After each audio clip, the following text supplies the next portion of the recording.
कापूस हे महाराष्ट्रातलं अस्सल पांढरं सोनं.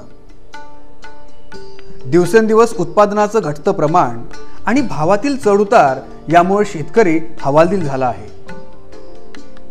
कापसाच्या कमी उत्पादनाची बरीच कारणं आहेत. हवामानातील अनिश्चित बदल, पारंपरिक शेतीत न होणारे बदल म्हणजेच नवीन तंत्रज्ञानाचा अभाव आणि कापसावर उद्भवणारे निरनिराळे रोग, आणि यामुळेच यासारख्या बऱ्याच कारणांनी कापसाचा दर्जा खालावतो. आणि त्याच जागी जर योग्य तंत्रज्ञान वापरून शेती केली तर निश्चितच त्याचे परिणाम कैक पटीने जास्त मिळतील. सुरुवातीला पेशाने शिक्षक आणि रिटायर झाल्यानंतर वडिलोपार्जित शेतीकडे वळून पण पारंपरिक शेती न करता योग्य तंत्रज्ञानाचा अवलंब करणारे श्रीयुत भीमराव कदम यांना या तंत्रज्ञानामुळे काय लाभ झाला आणि त्यांचं उत्पन्न किती वाढलं हे ऐकूयात त्यांच्याचकडून. शिक्षकी पेशामध्ये सर्व्हिस केली, त्यानंतर 2003ला रिटायर झालो.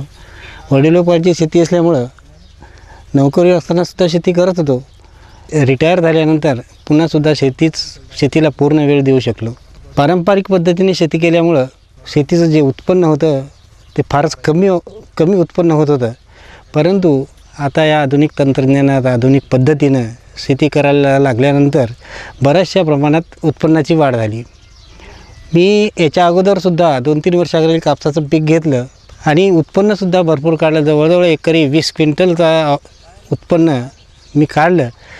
पण त्यानंतर यावर्षी ज्यावेळेस नवीन तंत्रज्ञानाने शेती करायचं ठरवल्यानंतर पाटील बायोटेकचं नाव ऐकलं आणि पाटील बायोटेकच्या तंत्रज्ञानाप्रमाणे शेती करायचं ठरवलं आणि त्यांच्या तंत्रज्ञानाप्रमाणे मी शेती करायला सुरुवात केली.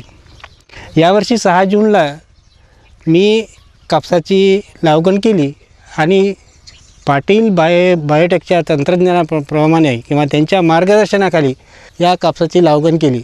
यावेळी माझ्या कापसाची जी पोझिशन होती त्याच्यापेक्षा कितीतरी पटीनं चांगल्या पटीनं कापसाची पोत मला दिसून आली.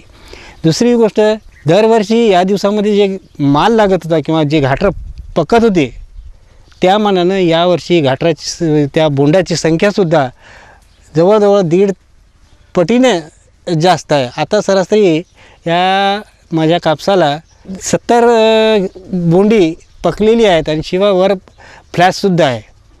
तर आणि बाकीच्या शेजाऱ्याचा जर कापूस पाहिला तर त्या मानानं बाकीच्यांना 15-20 बोंडी आहे आणि माझ्या कापसाला 60 ते 70 बोंडी आता पकलेली आहे. तर त्या मानानं दरवर्षीपेक्षा यावर्षी खूपच चांगला कापूस आहे. आणि माझं तर असं मत आहे की पाटील बायोटेकच्या तंत्रज्ञानाप्रमाणे हमखास उत्पन्नामध्ये वाढ होऊ शकते आणि प्रत्येकाने कमीत कमी 1 एकर तरी पाटील बायोटेकचं तंत्रज्ञान वापरायला काहीही हरकत नाही असं मला वाटते. 10 ते 15 वर्षापासून पारंपरिक शेती करणारे श्रीयुत खंडेराव आघाव हे शेतकरी यांनी याच वर्षी नवीन तंत्रज्ञान वापरल्यानं अतिवृष्टी होऊन सुद्धा त्यांचं कापसाचं पीक अजूनही शेतात डौलदार असं उभं आहे. आणि एवढंच नाही तर कापसाचं कैक पटीनं वाढलेलं उत्पन्न सुद्धा त्यांना मिळालंय. याबद्दलचे त्यांचे अनुभव ऐकूयात. माझ्या शेतामध्ये हे पाटील बायोटेकचं तंत्रज्ञान मी यावर्षीच घेतलेलं आहे. यापूर्वी मी 10 ते 15 वर्षापासून शेती करतो. परंतु यावर्षीचं टेक्निक आणि पूर्वी केलेल्या शेतीमध्ये बराचसा फरक आहे आणि उत्पन्नामध्ये सुद्धा वाढ झालेली आहे. पाटील बायोटेकचं जे तंत्रज्ञान आहे ते खतं आणि त्यांचे कॅलनेट, रॅलिजर आणि हिमॉलमुळे पिकामध्ये जे आपण खत टाकतो आणि शिपतो त्या खतामुळे आपटेक होऊन त्या पिकामध्ये वरती झाडाला ते खत पोहोचण्याचं काम हिमॉल करतं. त्यामुळे हिमॉलचा उपयोग झाल्यामुळं यावर्षी अतिवृष्टी झाली, पाणी झालं तरी या पाण्यामध्ये एवढं पीक उभं आहे. नाहीतर पाण्यामध्ये जास्त पाणी झाल्यानंतर कापसाचं पीक काही जास्त पाण्यामध्ये येऊ शकत नाही. परंतु हे पाटील बायोटेकच्या तंत्रज्ञानामुळं आज ह्या पिकाची परिस्थिती अशी आहे.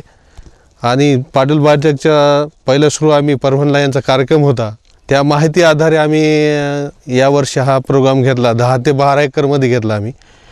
हळद, अद्रक आणि कापूस ह्या तिन्ही पिकाला पाटील बायोटेकचं तंत्रज्ञान घेतलेलं आहे. किमान या एकरामध्ये 14,000 झाडाची संख्या आहे. 6 ते अर्धा फुटावर याची लावगण आहे. 6 ते अर्धा फूट लावगण असल्यामुळं या एकरी आपल्याला झाडाची संख्या 14,540 होती. आपण जे पारंपरिक पद्धतीने कापूस घेत होतो तर झाडाची संख्या 4,000च्या वर आतापर्यंत एका एकरात झालेली नाही. आणि 4x4वर लावलं तर 27 झाडं बसतात. त्यामुळे किती बी उत्पन्न, किती मोठा कापूस असला, झाडाची संख्या कमी असल्यामुळं त्याचं उत्पन्न कमी होणारच. आणि या पाटील बायोटेकच्या तंत्रज्ञानामध्ये 6x अर्धा फुटावर झाडं असल्यामुळं आणि ह्या झाडाला त्यांनी आपटेक दिल्यामुळं, खताचा डोस दिल्यामुळं आणि त्यांचं जे ह्युमाल आणि कॅलनेट रॅलिजर हे दिल्यामुळं जे आपण जमिनीमध्ये खत टाकलेत ते त्या पिकामध्ये वरती आपटेक झाले आणि त्या जेवढा खत आपण टाकलं त्या पिकाला सर्व लागू झालेलं आहे. त्यामुळं पारंपरिक शेतीचा आणि याच्यात एवढा फरक आहे. आपण खतं अंदाजे टाकून देतो. अंदाजे खतं टाकल्यामुळं आणि त्या टाईमला खत न टाकल्यामुळं आपल्याला त्या फारसं त्या पिकाला उत्पन्न येऊ शकत नाही. कापूस लाल पडणे, पिवळा पडणे, करपा रोग येणे याचे बरेच परिणाम आहेत. पण याच्या तंत्रज्ञानामुळं या कापसावर करपा किंवा लाल पडणे आणि बोंडाला हे खराब होणे कोणताही प्रक्रिया आतापर्यंत आलेली नाही. त्याचं मेन महत्त्वाचं कारण झाड हे सुरक्षित आहे. जर आपण एवढी संख्या असूनही बी या झाडाला माल तयार आहे, आपण जर असे एवढं दाट झाड लावले तर आज त्याला माल लागू शकत नाही. कारण ह्या तंत्रज्ञानामुळं एवढा या झाडाला माल लागल्यामुळं याचं 25 ते 30 क्विंटल उतार येणं काही अवघड दिसत नाही. आणि ह्या प्लॅसच्या अंदाजानं आपल्याला 30चा ॲव्हरेज यायलाच पाहिजे.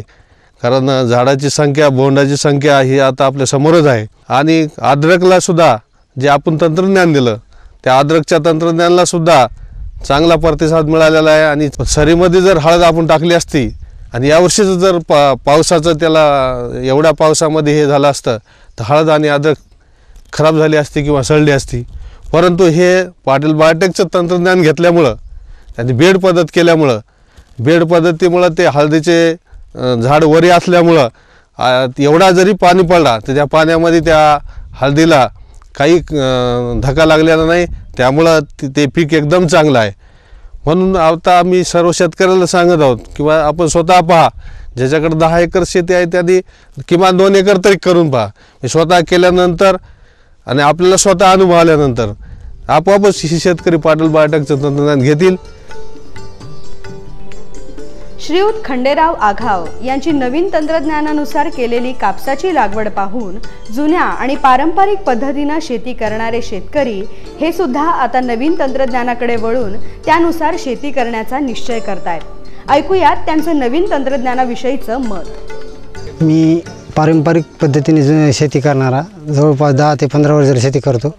या ठिकाणी बिलखेडा येथील खंडेरावजी आघाव साहेब यांच्या शेतात पाटील बायोटेक या पद्धतीने लावलेला कापूस पाहण्याकरता मी इथं आलेलो आहे.